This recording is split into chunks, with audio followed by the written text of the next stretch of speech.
kind of mortar and pestle, probably used for preparing medicinal herbs. Used in traditional Japanese herbal medicine, or kampo.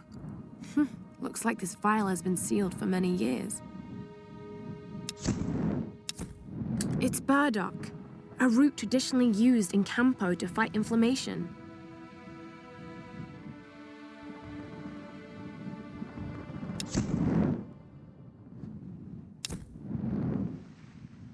This traditional no mask represents a hateful woman in the guise of a demon.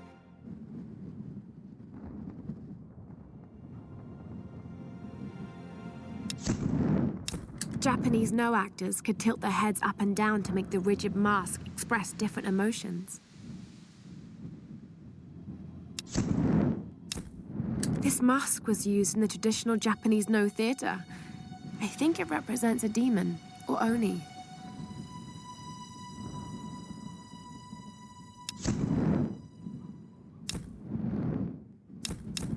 A silk fan. Could have been used by a villager or a noble, maybe.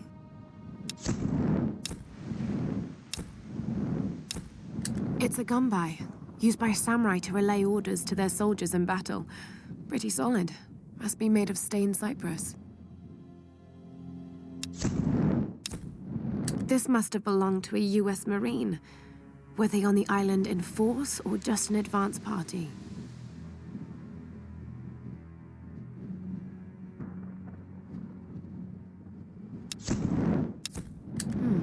Someone looked at this picture many times. It's been folded and unfolded repeatedly.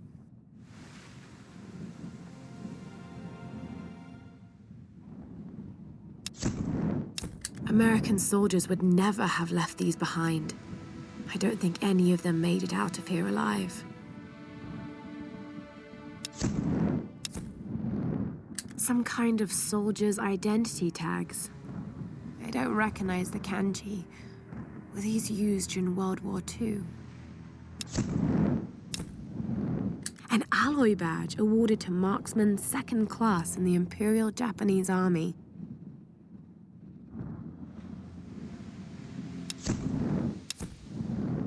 The date reads May J6, which is 1873.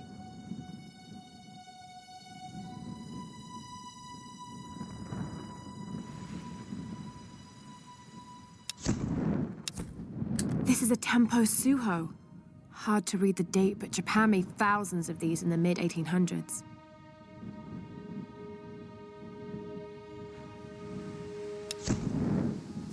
The Portuguese minted these in the 16th century for their colony in Malacca, Malaysia. This must have come from one of the old galleon wrecks. This coin probably found its way into Japanese circulation sometime in the mid-19th century.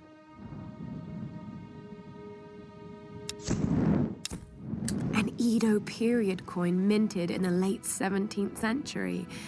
It could have come from any number of old wrecks on this island.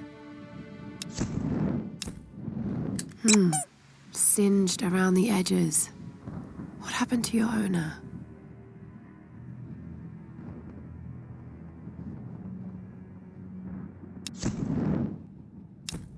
Where have all the children gone?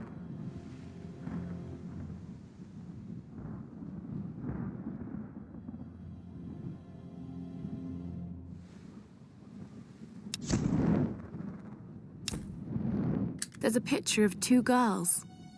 This wallet belonged to her father.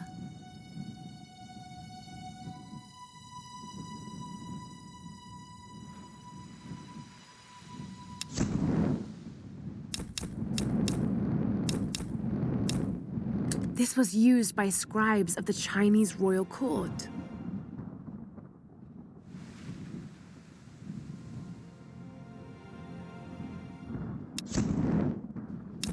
Was this actually used as a headrest, or was it part of a larger statuary set?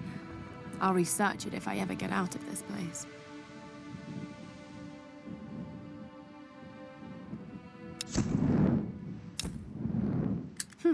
This one seems shaped to be slightly more comfortable.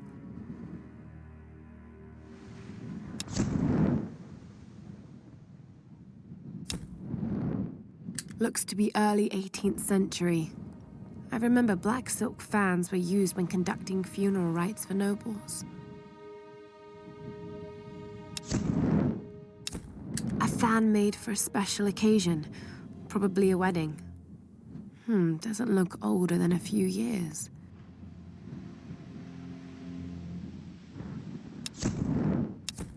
'19th century folded fans were often inscribed with poems or accounts of important events.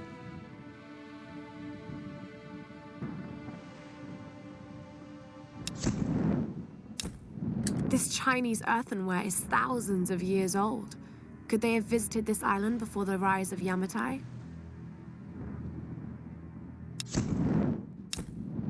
I've seen similar artifacts from the Banjine site in Thailand. How did this get all the way to Yamatai? A Satsuma porcelain vase, probably early Edo period.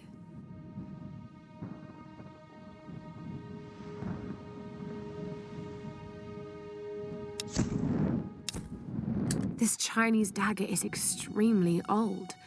Dad had a similar one in his collection dating from 854 BC. An ancient Chinese dagger, probably around 100 AD. How long have ships been crashing on this island? This is fairly modern, perhaps 18th century. The gold carp carving was designed to contrast with the black lacquer finish.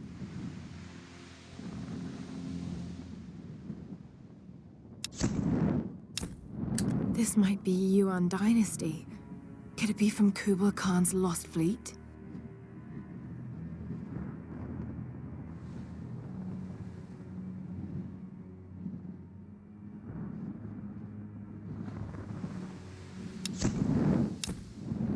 A Ming Dynasty jade figurine, but this one looks genuine.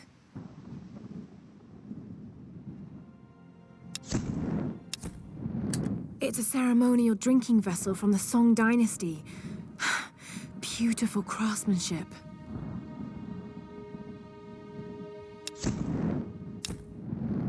In Edo, Japan, traditional men's garments had no pockets. Inro were miniature containers used to hold personal effects, like an ancient form of wallet. Inro are usually lacquered wood, but this one's made of brass. Probably dates from the 19th century.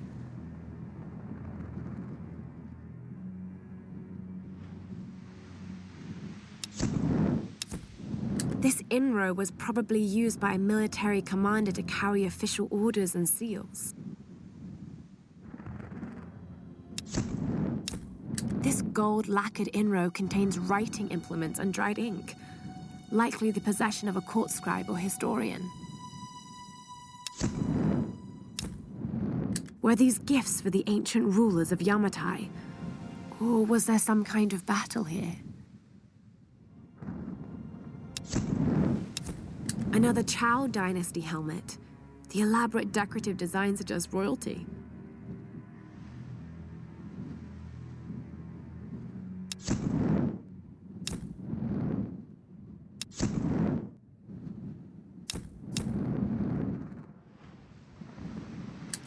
After a fortnight, I was at last granted an audience with Her Majesty, Himiko of Yamatai. I must confess, she is unlike any woman I have ever encountered. Beautiful, yet inscrutable, calculating even. She surrounds herself with her priestesses of the sun.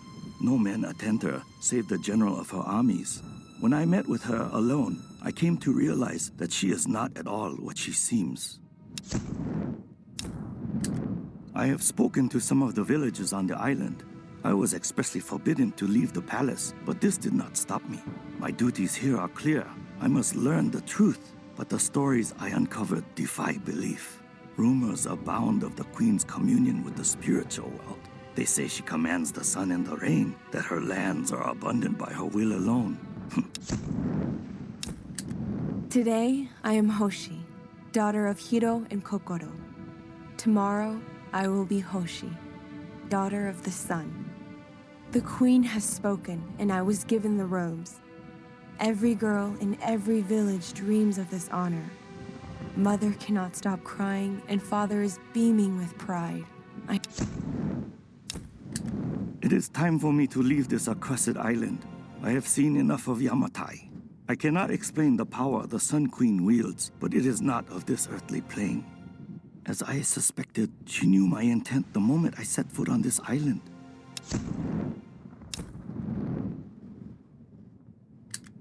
I want for nothing now. As a priestess of the Sun Queen, I stand above all others in her court. I'm being instructed in languages, etiquette, history, warfare, all the skills needed to rule. And the Queen has been like a mother to me. Warm, attentive, loving. But it all feels false, like some kind of performance. My queen, as I stand in your light, I swear this oath of allegiance to you. As your first storm guard and general of your armies, I will serve you unconditionally and protect the lands of Yamatai and all your people. Storm Guard warriors, today we stand on the brink of a great change. The enemy fleet that sails our shores will be the last ever attempt an invasion of our beloved Yamatai. The rage of our great Sun Queen will raise up a mighty storm, and we will ride forth upon the winds to destroy them.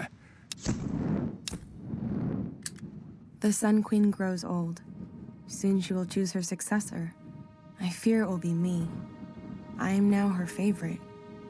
She dotes on me, calls me her precious first daughter. Like a doll, she always keeps me close to her, brushing my hair, dressing me in her favorite clothes. It unsettles me beyond words, but more...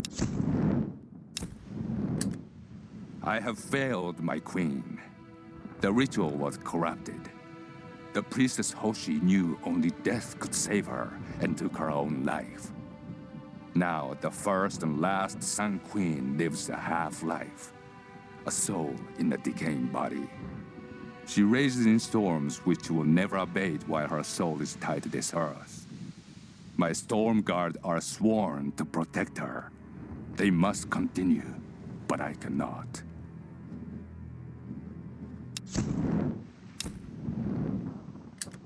I have no choice now but to meet my fate. Tonight, I climb the stairs to the Chamber of the Sun, but I will never submit to the ritual. I will not emerge queen. None will ever believe what I now know to be the truth. A twisted evil beyond imagining lives within the Sun Queen. An evil that hungers for more than just the land and seas of Yamatai. This madness cannot continue. So I go to the chamber, armed with the stolen dagger of her Storm Guard general. By the time he realizes what I have done, it will be too late. For the sake of Yamatai and all the priestesses that would follow me.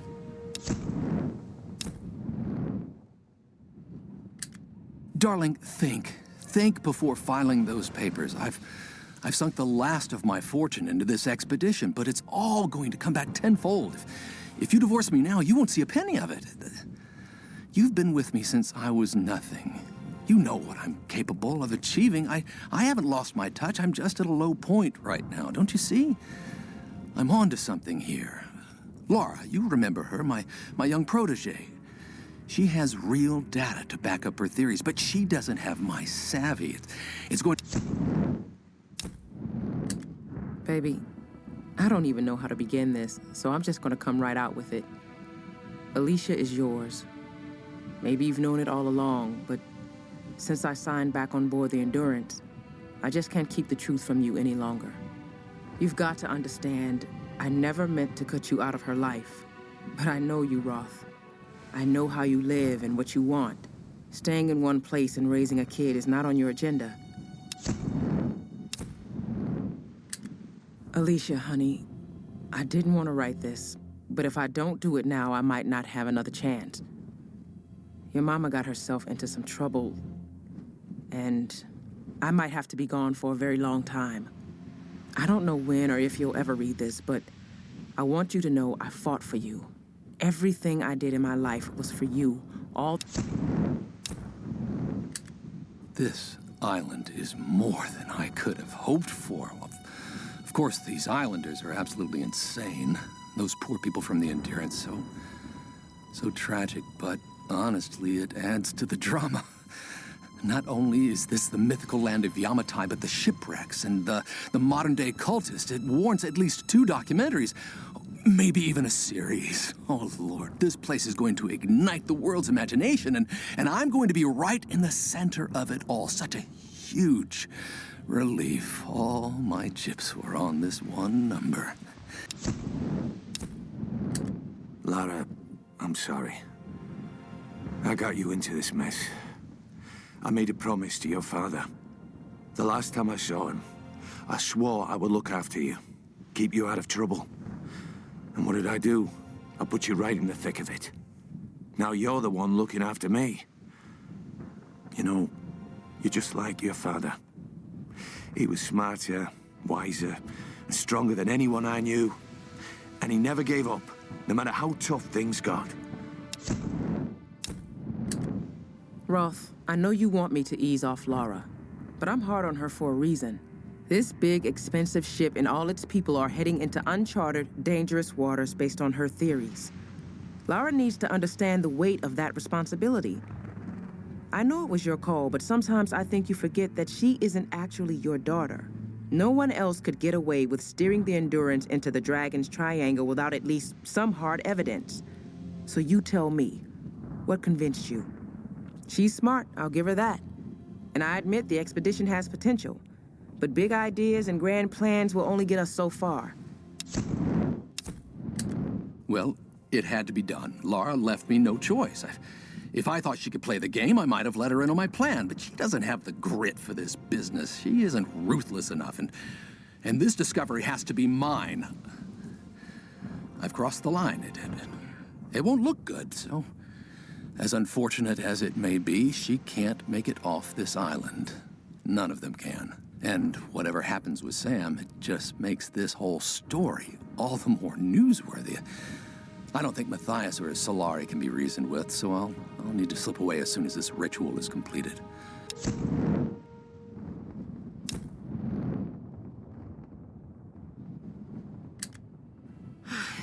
How do I start? Okay.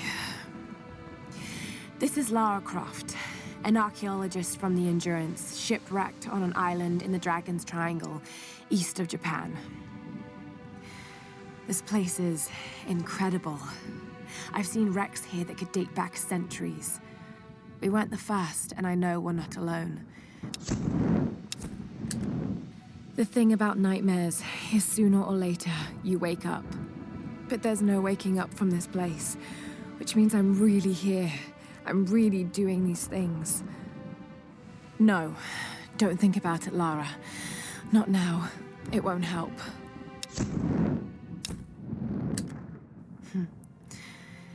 Thank God for us training. All those treks, all those climbs. It's as if he'd been preparing me for something like this all along. It's clear that there are people living here, and they're organized. They're killing and recruiting. But why?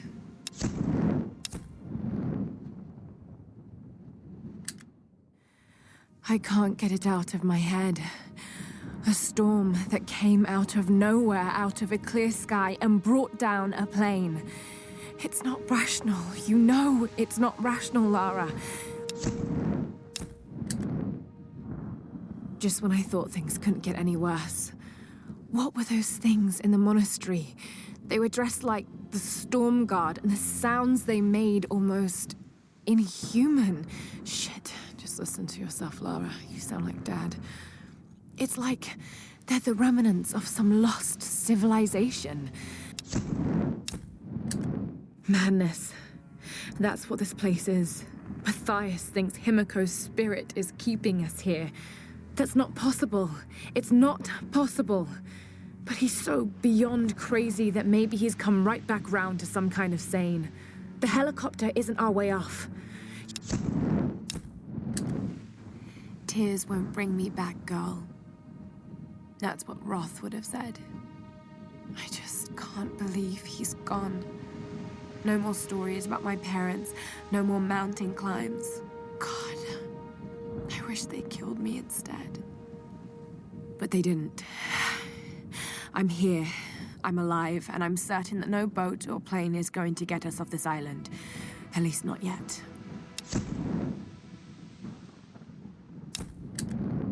If I'm going to get to the ritual chamber in that monastery, we need to fix that boat. I don't know how I'm going to convince the others to take it inland rather than off this island, but I have to find a way. Reyes won't be easy. She wants to get back to her daughter, and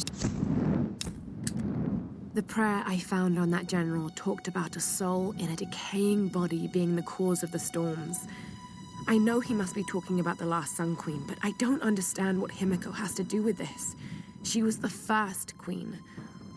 Somehow Matthias thinks Sam's connected, and that can't be good. Damn you, Whitman, you'll do anything for a story. I used to be so certain of the truth. But after what I've seen, what I've done, I don't know what to believe anymore. This island has taken everything from me. I'm going to make sure I take as much in return. All its secrets. It owes me that.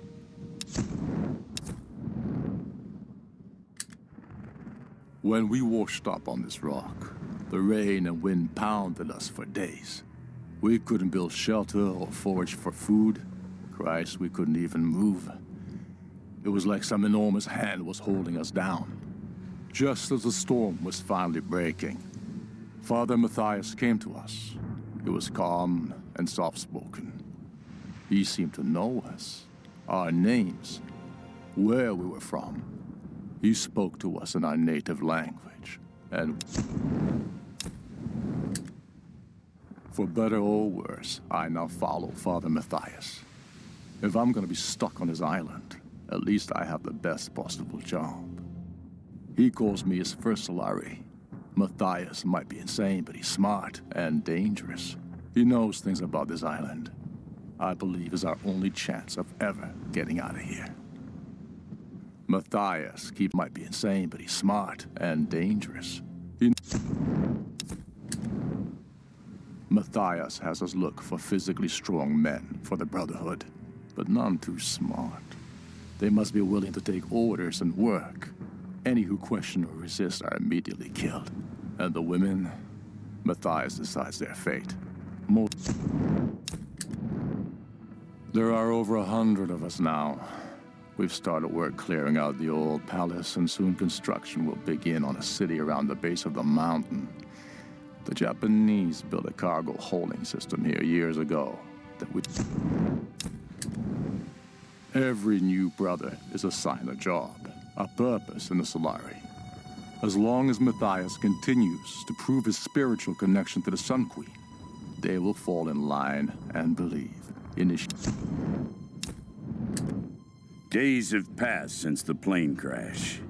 For a second time, we attempted to escape by boat, with disastrous results.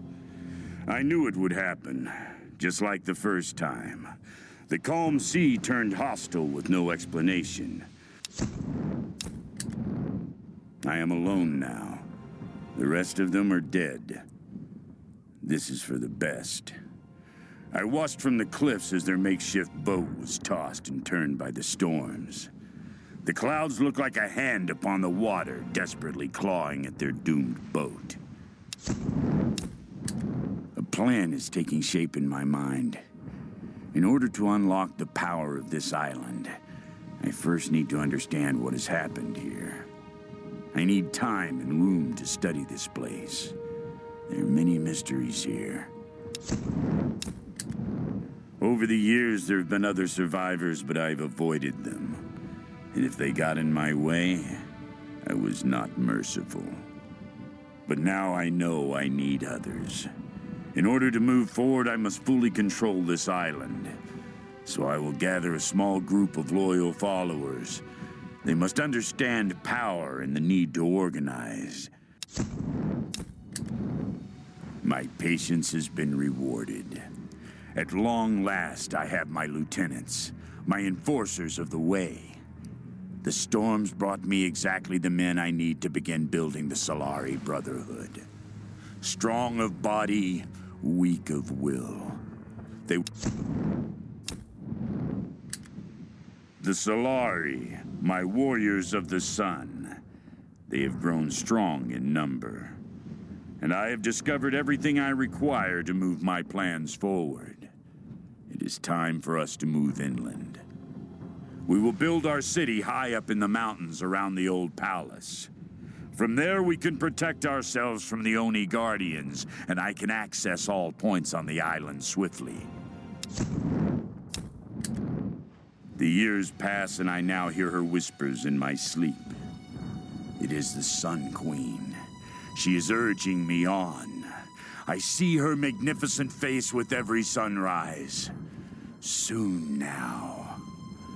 My Solari toil in her name, building a city from all that she has brought to the island, torturing and sacrificing in her name.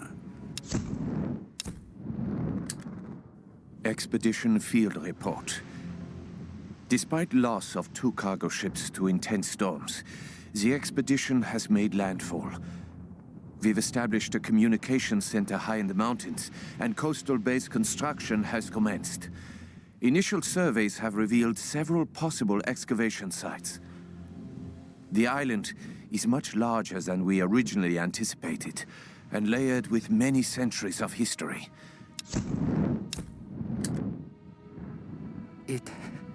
It happened again. Private Kosuke. He was on gate duty last night. No one heard anything, and this morning they found his helmet. Nothing else. No tracks of his leaving, no blood, no shell casings, nothing. The others are talking about Chinese partisans, maybe even American GIs. Damn fools! They have no idea what's happening here. It is the Oni who stalk us. Months of excavation has at last yielded new information concerning the weather patterns gripping this island.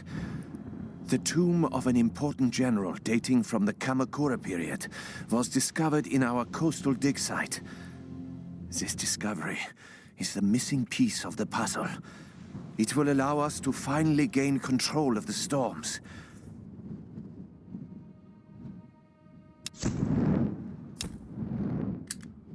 Soon after we discovered the tomb, they came. The Oni. First, the lights went out. Then the screaming started. Was it us or them? That horrible sound. It still rings in my head. They wore the armor of my ancestors. They cut us down with ancient blades. Gunfire, shouting, blood. We couldn't stop them. Our coastal base has been attacked by unknown assailants. We suspect the Americans have arrived and are attempting to sabotage our operations. Communications have been disrupted across the island, and we've sustained heavy losses. Many of our soldiers have simply disappeared. All remaining personnel are proceeding to the ancient monastery to ensure control of the weather phenomenon. We never had a chance. They were waiting for us, hundreds of them. We never even made it to the sacred chamber. From the beginning, we were doomed. And now, I wait for my ancestors to take me. I can hear them. The Oni are killing my brothers, eating them, consuming their souls. So much death. I'm that last one. What is my fate? Will I become one of them? Ancestors, hear me. Please, take me away from this, before the Oni come for me. Please, take... Laura's having a crisis of confidence, so for her sake, I'll keep up a happy face. But something about this expedition has been making me nervous. I have butterflies in my stomach. As we sail closer to the Dragon's Triangle, I'm starting to feel nauseous. And this isn't the excited kind of nerves. What the hell is wrong with me? I should be excited. Whitman is such a drama queen. can't believe the hissy fit he threw during the filler shoot. I mean, this is his job, right? It's not like he's offering anything to the actual research part of this expedition. Once we find Yamatai and the cameras are rolling, he'll calm down. He might be a total pain in the ass, but he knows how to work a scene. I just need to do my job and keep my cool. Lara doesn't know it, but I've been shooting footage of her too. I really want to make sure she gets the credit she deserves. And besides, she looks great on film. I think she's a natural. That's probably gonna drive Whitman out of his mind with jealousy. But by the time he finds out, we'll be enjoying the premiere in Telluride. I can't believe we're actually on an expedition to find the homeland of my ancestors. Ever since I told Lara the story of Himiko years ago, she's been hunting for its location. I never really gave it much thought. That any of this could actually be real history. My grandmother used to tell me the story like it was a memory. Many thousands of years ago, Queen Himiko ruled the land of Yamatai. The sun rose at Himiko's command, and she ruled everything its rays touched, from the mountains to the sea and beyond. But one day, Yamatai simply disappeared without a trace. I suppose on some level, I have Lara to thank for this job. She's always believed in me. The academics at college dismissed filmmaking as nonsense. They just saw me as this ditzy American troublemaker with the camera. But you know what? Most people can use a little trouble in their lives. And deep down, I know Lara just wanted to cut loose sometimes. She just needed a little help unlocking her inner party girl. We had so many awesome adventures together. That insane backpacking trip through Bulgaria. I was always dragging her out to clubs. And the hiking trip on the south face of Kilimanjaro. All Lara wanted to do was explore ruins.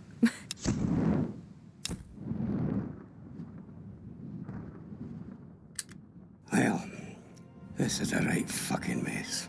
So much for a quiet retirement. If I find Roth somewhere on this goddamn island, I'm gonna punch him square in the mouth for bringing us here. And then the two of us will kill every last one of these crazed sons of bitches. It'll be just like the old days, minus Dickie Croft. If he was alive, he'd want to study these bastards. Some kind of twisted religious cult. He'd find them fascinating. I hope his daughter knows better and finds a good place to hide. These nut jobs are dangerous, and I worry about those kids. Alex, Sam, this place will eat them alive. Lara's totally right. Something seriously fucked up is going on here. It's a natural phenomenon that causes the weather to go apeshit, a military research base, some kind of sun queen, and a crazy cult. I mean, if I didn't know better, I'd say this is a big put-on. TV cameras hidden in the trees. I mean, you know, I gotta admit, it's scaring the shit out of me. I keep cracking jokes to cover it up. Reyes looks ready to kick my ass. I think I need to do something useful before I completely lose it. I feel something in this place. Something I haven't felt since I was a child. When my father would go insane with rage, I would hide with my brother, and he would tell me the tale of Pania of the Reef. I remember feeling the ocean calling to me. I wanted to escape, to give myself to the silent sea. And now, as I look at the reefs surrounding this beach, I feel that urge again. I see Pania's green seaweed hair woven among the wreckage. I feel her tears in the spray of the waves lashing upon the rocks. Lara is right. This island is cursed. There's a rage here that will never let us go.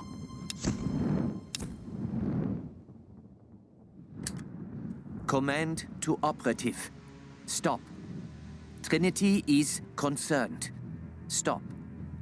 Acquisition of star phenomenon unacceptable. Stop. I was sent here to investigate a new threat to Trinity's interests on this island. When I arrived, I discovered Matthias and his Solari cult.